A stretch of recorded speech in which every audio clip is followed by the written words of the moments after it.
Teksa fushata elektorale për garën zgjedhore të 7 qershorit ka nisur zyrtarisht këtë të ejte, lëvizja vetëvendosje është subjekti vetëm politik që e ka bërë të ditur plan programin qeverisës.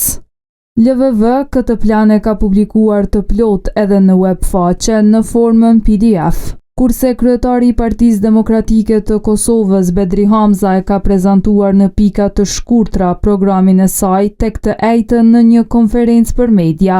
Projektet me të cilat garojnë në zgjedhje nuk i kanë bërë publike ende Lidhja Demokratike dhe Aleanca.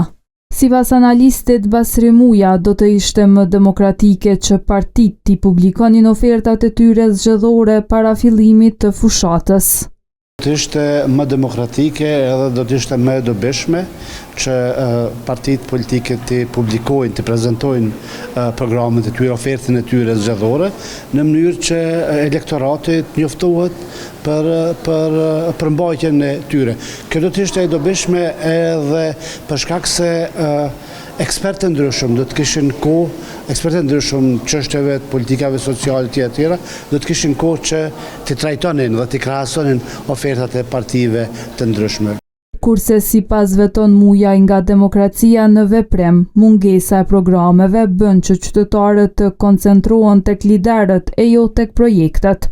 Mungesa e këtyre plan programeve lën prap një hapësirë që qytetarët pak më shumë të koncentrohen prap të format e liderëve që udhëheqin në këtë fushatë, sesa konkretisht në një plan i caktuar me të cilat partitë politike po i ofrojnë qytetarët edhe në këtë zgjedhje.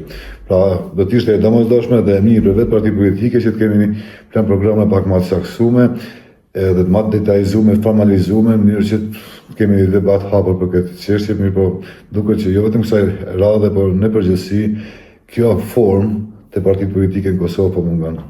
Fushata zgjedhore zgjat 10 ditë e shtator deri në hapjen e qendrave të votimit më 7 qershor. Në këto zgjedhje KQZ ka certifikuar 902 kandidat për deputet dhe 21 subjekte politike.